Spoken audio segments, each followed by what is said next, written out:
Luke 23:34. Father, forgive them, because they do not know what they are doing. At this point in the crucifixion story, you can see the classic image in your mind. Jesus nailed to the cross in the forefront with the other two criminals in the background on the other side. And on the ground at Jesus' feet is the remorseless soldiers fighting up his clothes while the Jewish leaders cheer him on.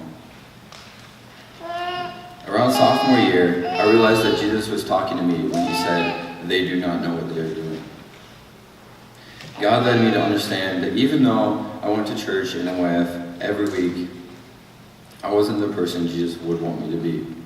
I found myself to get angry with other people easily, and it would always be their fault.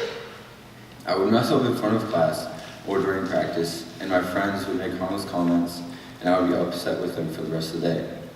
Just small things like that. But once I figured that out, I knew I had to do something. So I prayed, and God led me to become baptized. I took the baptism class, and at the end of that summer, I was baptized with my two closest cousins. That day, I felt so close to God. It felt like I was on the right track for the first time in a while. That feeling lasted for about a month. I started the next school year off all right.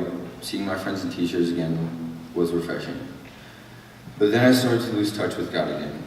I barely ever cracked my Bible open or prayed, and I got careless. First, I had a speeding ticket, not that big of a deal. I just shrugged it off.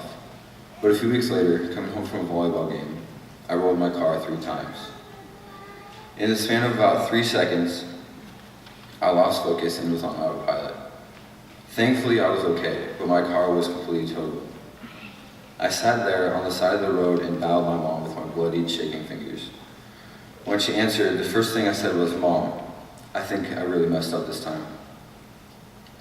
Over the next few weeks, I was really shaken up. I wasn't injured at all, but just losing focus for a few seconds changed a lot. God led me to realize that in those next few weeks, just how much I needed a relationship with Him. Because of that, I became more invested in OF and on Sundays at church too. I still wasn't perfect and never will be. But senior year rolled around, and I got to talking with Don, head pastor at LDC, after church one day, about a topic that I was interested in. He told me to stop by his office after school one day. He gave me a book to dig deeper into the topic, and we ended up meeting weekly after school. After a few of those meetings, I felt confident enough to lead discussions in my small group here at IMS. That was good to hear some of my classmates, what they thought, and get to know them better. All seemed good.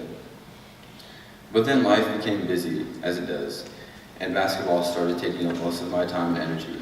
I started to lose focus again. I would procrastinate as long as I could on assignments, but then tell myself that the teacher hadn't given me enough time. In my mind, that excused copying a past student's essay a little. I wasn't cheating, I told myself. But then it happened again and again. I copied 4 large assignments before the teacher found out. At first, I tried to defend myself and blame my circumstances. But as I realized the consequences of my actions, I figured out that it was all on me. Thankfully, Dwight let me redo all of the assignments for half credit, and I passed the class.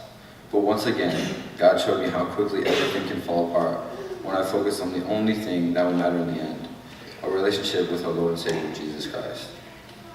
After owning up to that mistake, God has showed me that I will mess up, but I need to keep my eyes heavenward. Since then, I've started being more aware of my actions and consequences. Something that Steve talked about in his sermon last week was how we need to be able to be pruned in life with our spiritual life so that we may produce more fruit. Looking back over the past few years, I have made mistakes, but hopefully I have learned how to become pruned, and will learn from that.